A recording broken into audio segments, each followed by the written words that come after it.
Hi friends, ఈరోజు నేను గుడ్లు నెత్తళ్ళు కూర వండుదాం అనుకుంటున్నాను. దానికోసం ముందుగా ఒక 4 ఎగ్స్ని బాయిల్ చేసుకున్నాను. ఇంకా ఇలా నెత్తల్ని కడిగి పెట్టి ఉంచుకున్నాను అనమాట. ఇప్పుడు ఎలా వండుతానో చూపిస్తాను, చూడండి ప్రాసెస్ని. ఇదిగోండి, దానికోసం ఒక పెద్ద సైజు ఉల్లిపాయ ఒకటి, 2 పచ్చిమిరపకాయలు, వెల్లుల్లిపాయలని చిన్న చిన్న ముక్కలుగా కట్ చేసుకున్నాను, కరివేపాకు. ఇప్పుడు చేస్తాను చూడండి.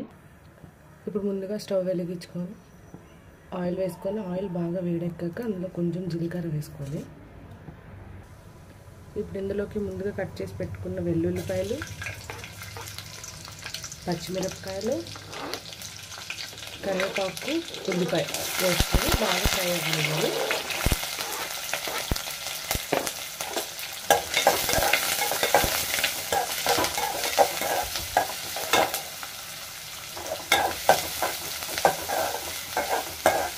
ఇది బాగా బ్రౌన్ కలర్ వచ్చే వరకు ఆనియన్స్ని ఫ్రై అవ్వాలి. ఇదిగోండి, ఆనియన్స్ బాగా ఫ్రై అయ్యాయి. ఇప్పుడు ఇందులోకి కొంచెం అల్లం వెల్లుల్లి పేస్ట్ వేసుకుంటున్నాను.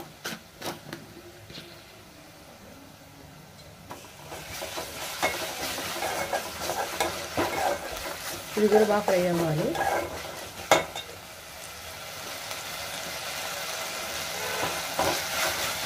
ఇదిగోండి, బాగా ఫ్రై అయ్యింది. ఇప్పుడు ఇందులోకి ముందుగా కట్ చేసి పెట్టుకున్న టమాటాలు వేసుకుంటున్నాం.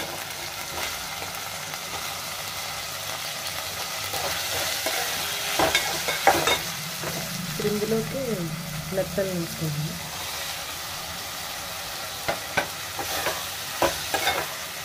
కలిపి కొంచెం దగ్గరకు అయినంత వరకు మూత పెట్టుకొని మగ్గనివ్వాలి.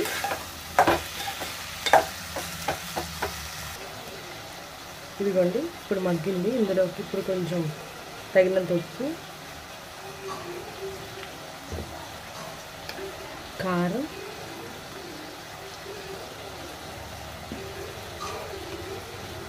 పసుపు, కొంచెం ధనియాల పొడి వేసుకొని వీటన్ని బాగా కలుపుకోవాలి. కలుపుకొని ఒక 10 నిమిషాలు అలా మూత పెట్టేసి బాగా మగ్గనివ్వండి.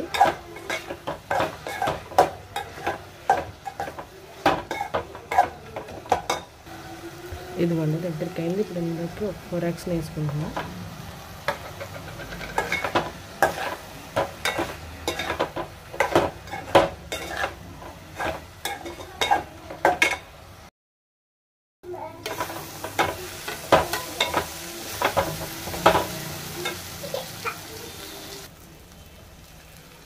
ఇదిగోండి, దగ్గరికి అయింది. ఇప్పుడు ఇంకా కొంచెం వాటర్ వేసుకుంటున్నాను.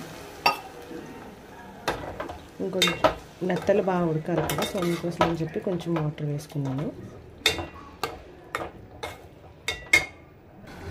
లాస్ట్లో కొంచెం చింతపండు బాగా నానపెట్టుకొని దీన్ని బాగా కలుపుకొని వేసుకొని చాలా టేస్ట్ ఉంటుంది అన్నమాట. ఒకసారి ట్రై చేయండి ఇలా. కొంచెం ఎక్కువ కాదు, కొంచెం వేసుకుంటే కొంచెం పులుపు పట్టి బాగుంటుంది అన్నమాట నెత్తలు కూర.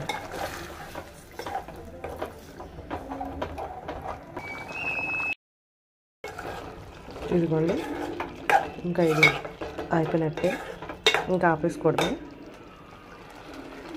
అన్నీ కరెక్ట్గా ఉన్నాయి. ఒకసారి మీరు కూడా ఇలా ట్రై చేయండి మీ ఇంట్లో. మా వీడియోస్ కనుక మీకు నచ్చినట్లయితే లైక్ చేయండి, షేర్ చేయండి, సబ్స్క్రైబ్ చేయండి, కామెంట్ చేయడం మాత్రం మర్చిపోకండి. Bye friends.